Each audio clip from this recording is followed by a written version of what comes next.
नमस्कार, मैं हूं आपके साथ पूर्वी राय और आप देख रहे हैं महाकाल एक्सप्रेस न्यूज। उज्जैन में सिंहस्थ के लिए लैंड पुलिंग योजना का विरोध करते हुए हजारों किसान ट्रैक्टर ट्रॉली के साथ सड़कों पर उतर आए हैं। भारतीय किसान संघ के बैनर तले करीब 10,000 किसानों ने अपनी 16 सूत्रीय मांगों को लेकर यहां आंदोलन शुरू किया है। किसानों की रैली आगर रोड स्थित सामाजिक न्याय परिसर से शुरू हुई और कलेक्टर कार्यालय तक जाएगी, जहां वे ज्ञापन सौंपेंगे। प्रमुख मांगे और विरोध का कारण भारतीय किसान संघ ने राष्ट्रीय महामंत्री मोहन मिश्र ने सरकार की लैंड पुलिंग योजना का विरोध किया। उन्होंने कहा कि सरकार जल्दबाजी में किसानों से जमीन लेकर स्थायी निर्माण करना चाहती है, जबकि सिंहस्थ के लिए अस्थायी व्यवस्थाएं भी की जा सकती हैं। किसानों की मांग है कि वे अपनी जमीन का 11 साल तक उपयोग करें और केवल सिंहस्थ के 1 साल के लिए जमीन उपलब्ध करा दें। मिश्र ने कहा कि सरकार प्रभावित किसानों से सीधी बात नहीं कर रही है। किसानों ने चेतावनी दी है कि यदि उनकी मांगों पर ध्यान नहीं दिया गया तो वे गाँव से दूध और सब्जी की आपूर्ति बंद कर देंगे। आज सिंहस्थ योजना में लैंड पुलिंग योजना का विरोध स्वरूप और किसानों की अन्य फसल के उचित दाम को लेकर के आज भारतीय किसान संघ का यह बहुत बृहद विशाल आंदोलन आप देख रहे हैं। आज पूरे उज्जैन में कलेक्ट्रेट का हम जाकर के भी घेराव करेंगे और वहां पर ये ज्ञापन प्रस्तुत करेंगे कि सरकार को सद्बुद्धि आए और सिंहस्थ में जिस प्रकार से हमेशा से लगता आया है उसी प्रकार से लगाने के लिए सरकार प्रयास करे, लैंड पुलिंग योजना को रद्द करे। ये हमारी प्रमुख मांग है और किसानों की अन्य सभी फसलों की मांग को लेकर के आज ये बृहद आंदोलन हमारा हो रहा है। कोई बात हुई सरकार अगर बुलाएगी तो किसान भारतीय किसान संघ के प्रतिनिधि बैठ करके बात करेंगे। और अभी तो देख रहे हैं आप, आंदोलन बहुत बृहद स्वरूप में हमारा होने जा रहा है और आगे भी अगर किसान की बात नहीं मांगेंगे तो और तीव्र आंदोलन होगा। प्रदर्शन में इसलिए आए हम कि हमारा भारत जो है 70% जो किसान है वो भारत में वास करते हैं और किसान जो है उसकी जो जीडीपी है वो हमेशा प्रथम स्थान पे रही है और किसान हमेशा पूरे भारत का पेट भरने में रहा है। वो हमेशा छला जाता है और आज भी छला जा रहा है। ये जैसे कि लैंड पुलिंग एक्ट जो आया है जिसमें 12,500 बीघा जो जमीन है वो किसानों से छीनी जा रही है और उसमें पक्का निर्माण किया जा रहा है, जबकि जो हमारे पूर्वज थे सनातन संस्कृति जो चली आ रही है जिसमें कुटिया में हमारा जो सिंहस्थ होता जा रहा है। साधु संत भी यही चाहते हैं कि हमारा कुटिया में ही वो जो कच्चे निर्माण में हो और ये जो जबरन सरकार है ये इसकी तानाशाही और शायद भू माफिया को बसाना चाहती है और हमारी जमीन को हड़पना चाहती है।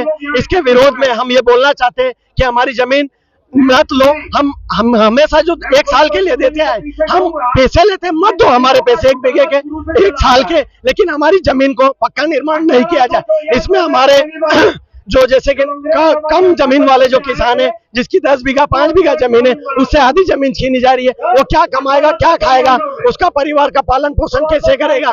इसी के समर्थन में जैसे कि आज की किसान के जो जरूरत का सामान जैसे खाद बीज है उसका दामान आसमान, उसकी जो महंगाई है वो आसमान छू रही है और जो किसान की लागत है वो भी नहीं निकल रही है। आज सोयाबीन का जो एमएसपी भाव है वो 5328 रुपए है, लेकिन जो सोयाबीन है वो 3500 रुपए में बिक रही है। आज किसान का प्याज है जिसमें 20 रुपए लागत लग रही है और 3 रुपए 4 रुपए प्याज बिक रहा है। जो लहसुन है और 30-40 हजार रुपए बिका है, उसमें उसका लहसुन का भाव भी नहीं मिल रहा है। कुल मिलाकर अगर बोला जाए तो किसान का जो माल है उसका भाव 1 रुपया भी नहीं मान सकते लागत के हिसाब से। किसान को हमेशा से छला जा रहा है, आज भी छला जा रहा है। भाव से देख लो, आज जो बीमा डाला गया है उसमें कुछ किसान को 100 रुपए बीघा, 150 रुपए बीघा, 40 रुपए बीघा, जबकि किसान की जो प्रीमियम काटी जाती है 1 बीघे की वो प्रीमियम 250 से 300 रुपए बीघा काटी जाती है और उसको 200 रुपए 150 रुपए दे रहे। तो ये कौन सा न्याय है? किसान उसका अधिकार मांग रहा है, नहीं किसी से भीख मांग रहा है। जो उसका अधिकार है, जो उसका समर्थन मूल्य है वो तो दो। किसान सड़क पे क्यों आए? वो उनका अधिकार मांगने के लिए आए। नहीं चाहिए आपकी सम्मान निधि, नहीं चाहिए आपकी लाडली बहन योजना, हमसे लिया जा रहा है और हमारी बहनों को दिया जा रहा है। तो ये कौन सा न्याय? 2000 रुपए आप सम्मान निधि दे रहे हो और 1500 रुपए प्रति क्विंटल सोयाबीन का भाव लूट रहे हो, तो ये कौन सा न्याय है? और जो हमारे जो मोदी जी बोलना चाहते हैं कि हम किसान के आय 2022 में दुगनी कर देंगे, तो 2022 के बाद 3 साल हो चुके हैं। खाद बीज सबका दाम बढ़ गया है, लेकिन जो हमारी उत्पादन की शक्ति है वो कम हो रही है। आज पीला मोजेक से हमारी जो फसल है वो जूझ रही है, जिसके बाद भी हमारी फसल का दाम नहीं दिया जा रहा है। तो हम जो बोलना चाहते हैं कि किसान के साथ अन्याय मत करो। किसान की जो बद्दुआ है वो कभी खाली नहीं जाती है। ये सियासत आ रहा है, आप जमीन भी ले लोगे, लेकिन जो सियासत के बाद इतिहास लिखा हुआ है कि जो सीएम रहता है वो नहीं रहता है, तो ये तो नहीं रहेगा, क्योंकि जो किसान है इनकी बद्दुआ लगेगी। ये मोहन सरकार जाग जाए, किसान को उनका हक ना छीने, उनके साथ अत्याचार ना करे, ये पक्का निर्माण ना करे, किसान जैसा है वैसा ही रहने दे, उसके साथ अत्याचार मत करे। जय जवान जय किसान। नीलेश आंजना, ग्राम नवेली, तहसील गठिया, जिला। हमारी ये मांग है कि जो सिंह क्षेत्र जैसे होता आ रहा है वैसे सिंह क्षेत्र बने पुरानी दृष्टि से, और नया कोई कार्यक्रम नहीं हो, पक्के निर्माण नहीं हो, और लैंड पूलिंग जो लगाई है इसको समाप्त किया जाए। 12,500 बीघा ये जमीन जो है 12,500 रुपये का जमीन है और 17 गांव की है। भाई संत महात्मा कुटिया में रहते हैं, गोबर और मिट्टी की कुटिया में। हाँ, इससे कम से कम 25-30 हजार 2400 परिवार 25-30 हजार जनता जो है इससे प्रभावित है, और 17 गांव के लोग हैं, और 12,500 बीघा जो है जमीन वो ले रहा है, और उसका भी वो पक्का निर्माण कर दे। पक्का निर्माण हम नहीं चाहते हैं, जिस प्रकार से सिंहस्थ होता आ रहा है उसी दृष्टि से हम देने को तैयार है, और हमारे कोई दिक्कत नहीं। पक्का निर्माण नहीं चाहते और न लैंड पूलिंग चाहते हैं। युगो युग से देते आए, युगो युग से देते आए किसान। तोलाराम पटेल, कस्बा उज्जैन। देखिए, भारतीय किसान संघ किसान का काम भी करता है और संस्कार का काम करता है, संस्कृति का भी काम करता है। अंग्रेजी जिसको बोलते हैं एग्री एंड कल्चर, कल्चर भी अपना आस्था है और हजारों साल से लाखों साल से ये चल रहा है, उसी के साथ किसान खड़ा है। बाकी काफी संगठन लोग भी है, सामाजिक संगठन लोग है, और सारे आखड़ा के संत भी हमारे साथ है। सिर्फ किसान संघ का ये आंदोलन नहीं है। सरकार को समझाने की कोशिश किया जा रहा है कि जो सिंहस्थ है 2002 साल के बाद आने वाला है उसको आस्था के साथ, भक्ति के साथ, साधना के साथ, संस्कार के साथ करे। ये जो विकास का बात कर रहे हैं ना, कल भी मैं सुन रहा था, उनको समझ में नहीं आ रहा है क्या विकास क्या होता है। रास्ता बनाना विकास नहीं है। लोग आराम से रहे, स्वस्थ से रहे, संस्कृति के साथ रहे। वो कम से कम सरकार का, केंद्र सरकार तो बात सुन ले। जिस सरकार ने अमेरिका जैसे बड़े ताकत का मोरा ताकत के साथ किसान के साथ खड़ा हुआ देश में, वहां से लड़ लिए, इनको समझ में नहीं क्या किसान के लिए लड़ो, किसान के साथ मत लड़ो। वो जमीन खींच लेंगे। अंग्रेजी में तो अच्छा लगता है पुलिंग, हम तो बात करते भाई साहब land pulling act. Land pulling act नहीं है, लैंड खींच लेंगे हम। कौन है ये तुम यार? तुम आज हो कल नहीं रहोगी, ये समझ लो। ये जमीन भी रहेगा, किसान भी रहेगा, अपना आस्था भी रहेगा, धर्म भी रहेगा, संस्कृति रहेगा। 1200-1400 साल हमारे साथ अत्याचार हुआ, फिर भी सिंहस्थ रहा। इसलिए सरकार से कोई लेन देन नहीं है। किसान यहाँ जमीन भी देता है, किसान यहाँ सेवा भी करता है, किसान भी दक्षिणा देता है, किसान भक्ति भी करता है, भंडार भी चलाता है, सब कर लेगा किसान। मगर आप किसान से बात करो, किसान के लिए आप लड़ना चाहिए, किसान के साथ मत लड़ो। ये अच्छी विषय नहीं है। सर, किसान संगठन मिलने भी दिल्ली गया था बैठक के लिए, क्या कुछ सामने आया उसको लेकर? सरकार से कोई सामंजस्य? कौन गया था? किसान संगठन? पता नहीं हमको, भारतीय किसान हमको जानकारी नहीं है। उतरना पड़ रहा है। हाँ, क्या कुछ आगे रणनीति रहेगी? क्या आखिर ऐसी वजह रहेगी? यही बता दें आपको। जी। रणनीति हमने एक चिट्ठी से शुरू की, चिट्ठी आया, फिर वो चल रहा, मीडिया भी साथ में आ गया। चलो कोई हिम्मत किया तो हम भी साथ में आएंगे। किसान के साथ मीडिया खड़ा है, धन्यवाद आप सब लोगों को।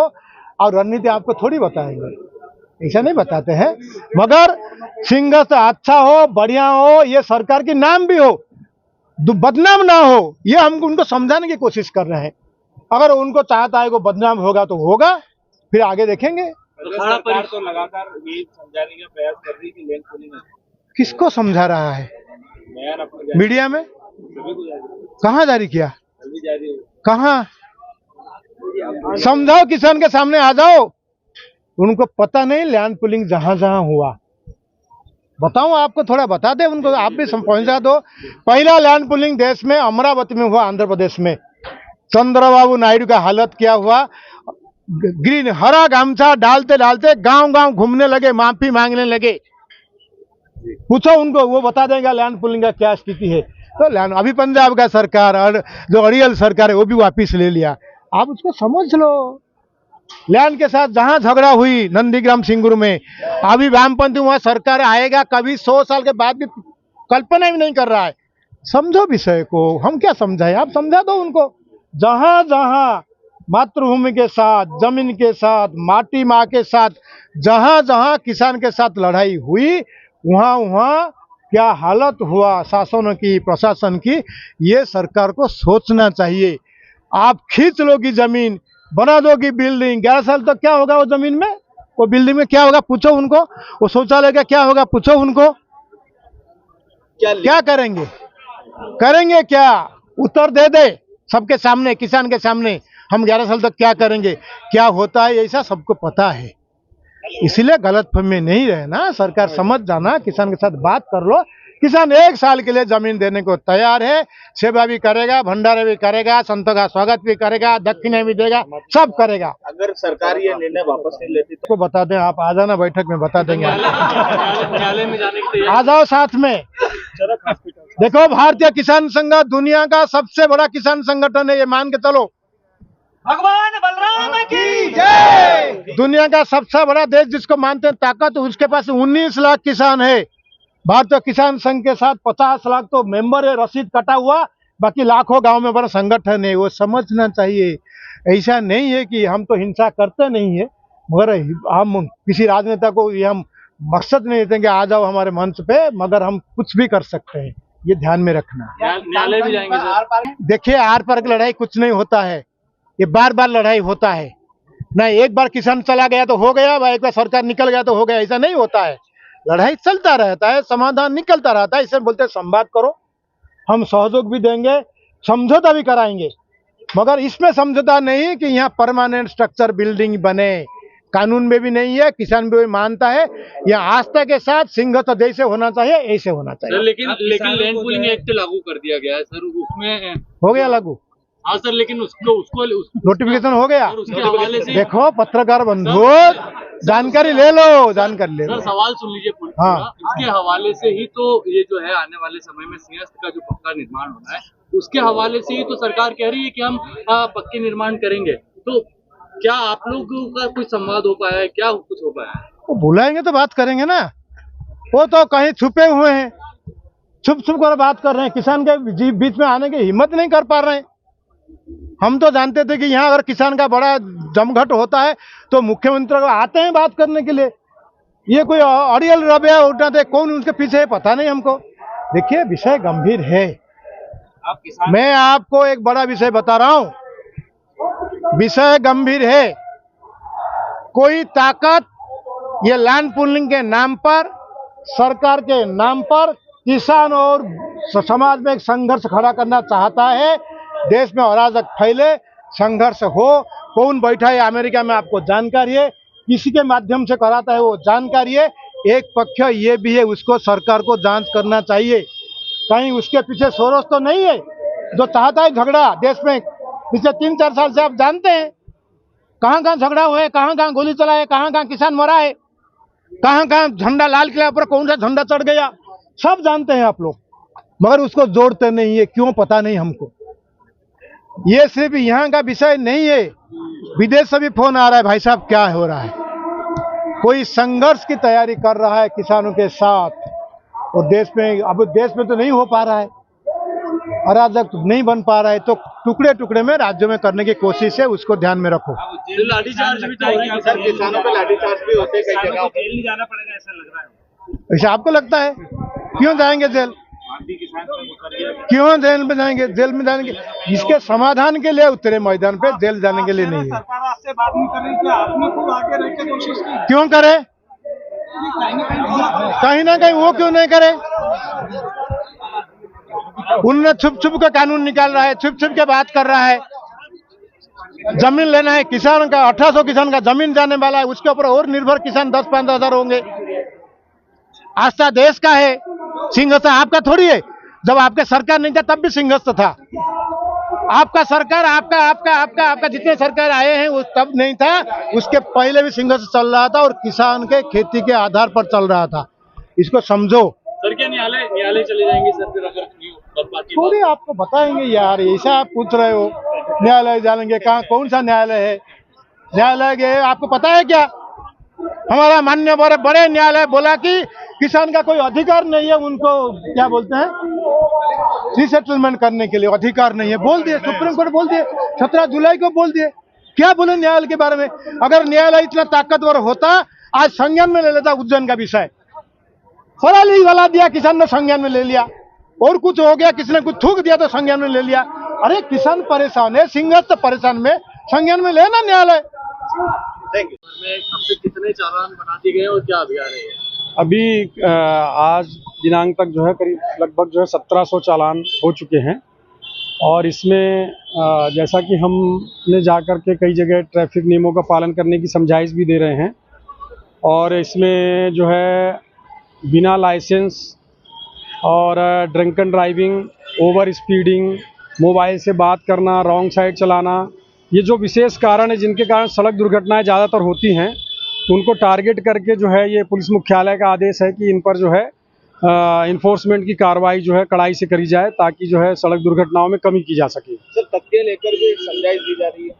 हाँ, हम जो है प्रमुख चौराहों पर खड़े होकर के तख्तियों के माध्यम से जो है मैसेज कर रहे हैं कि आप हेलमेट लगाइए, आप सीट बेल्ट लगाइए, मोबाइल से बात मत करिए, रॉन्ग साइड मत चलिए, ओवर स्पीडिंग मत करिए, ड्रंक एंड ड्राइविंग मत करिए, और आप जो है सुरक्षित रहिए और दूसरों को भी सुरक्षित रखिए। लाइसेंस निरस्त को लेकर भी कार्रवाई की गई है सर? हाँ, लाइसेंस निरस्त के लिए भी जो है अभी तक जो पहले भेजे गए थे उसमें लगभग 800 लाइसेंस निलंबित हो चुके हैं, और अभी फिर से लगभग जो है 600 लाइसेंस आरटीओ साहब के यहाँ भेजे गए हैं, जो कि निलंबन की कार्रवाई उनकी हो जाएगी। लाइसेंस है जो निरस्ती के लिए भेजे गए?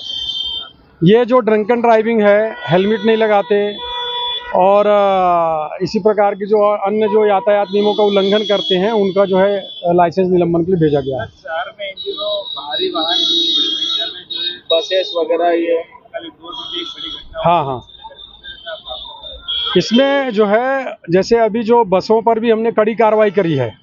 जो बसें नानाखेड़ा चौराहे से घुस करके 3 बत्ती और इंदिरा प्रतिमा होकर के जाती थी, हमने उनको विशेष रूप से मना कर दिया। और अभी जो हमने पिछले दिनों जो बसें पाई हैं, उनका 5-5 हज़ार रुपये जो नो एंट्री का जो चालान होता है वो चालान किया उनका। मतलब बहुत ही कड़ाई से इसमें कार्रवाई कर रहे हैं। सर, स्कूलों को लेकर भी अभियान जो चल रहा था, उसमें अब तक कितने जो है छात्रों पर और अभिभावकों पर कार्रवाई की गई? अभी जो है इसमें अभी हमने जा कर के स्कूलों में जो बच्चे वाहन लेकर के आते हैं उनको पेरेंट्स को बुला करके एक बार समझाइश दे दी।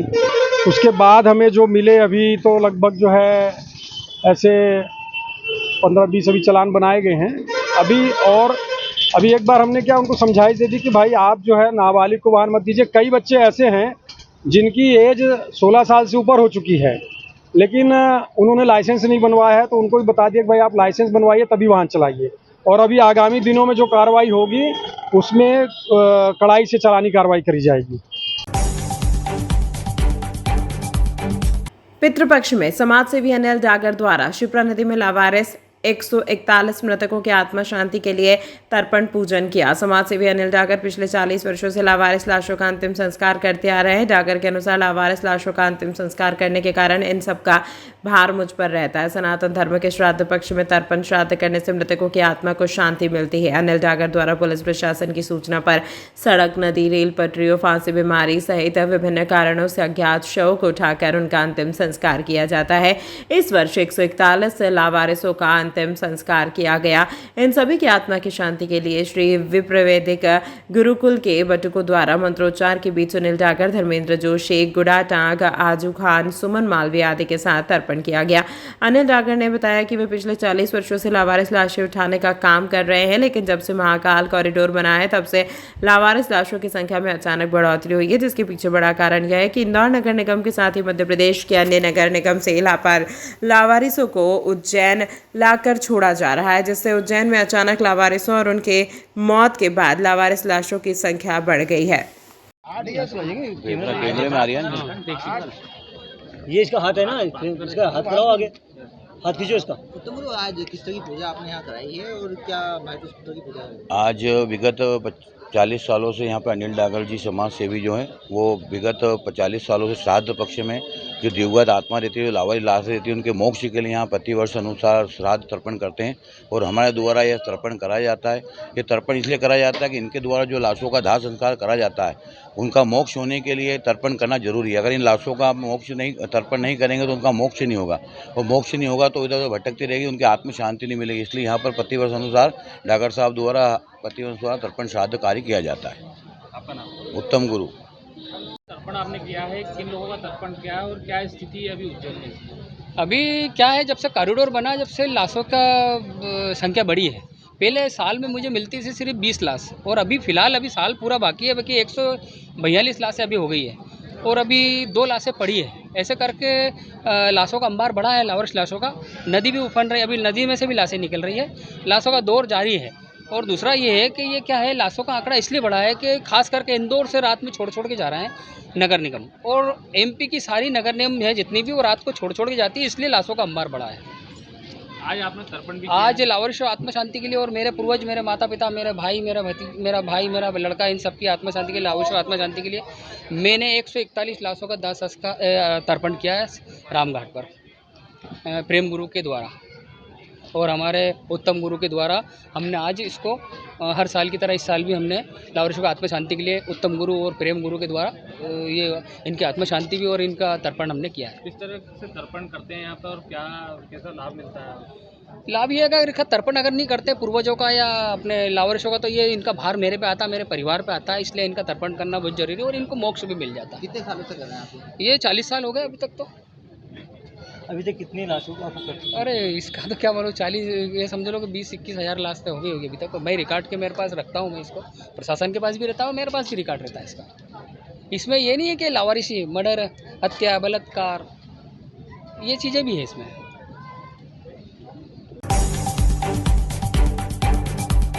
उज्जैन शहर में चल रहे सघन चेकिंग अभियान के दौरान महाकाल थाना पुलिस ने एक बड़ी सफलता हासिल की है। पुलिस ने 2 संदिग्ध व्यक्तियों को पकड़ा और उनकी निशानदेही पर कुल 4 चोरी की मोटरसाइकिलें बरामद की है, जिनकी अनुमानित कीमत लगभग 2,20,000 रुपए है।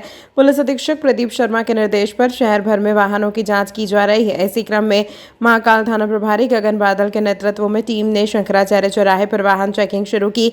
जाँच के दौरान पुलिस ने एक मोटरसाइकिल पर सवार 2 व्यक्तियों को रोका। जब उनसे वाहन के कागजात मांगे गए तो वे कोई संतोषजनक जवाब नहीं दे पाए। कड़ाई से पूछताछ करने पर दोनों ने स्वीकार किया कि मोटरसाइकिल चोरी की है। उन्होंने अपने 2 नाबालिग साथियों के साथ मिलकर 3 और मोटरसाइकिलें चोरी करने की बात भी कबूली। इसके बाद पुलिस ने कुल 4 मोटरसाइकिलें बरामद की। ये मोटरसाइकिलें बड़नगर, भैरूगढ़ और महाकाल थाना क्षेत्र से चोरी हुई थी। इस मामले में आगे की कार्रवाई के लिए बड़नगर और भैरूगढ़ थानों को भी शामिल किया जाएगा।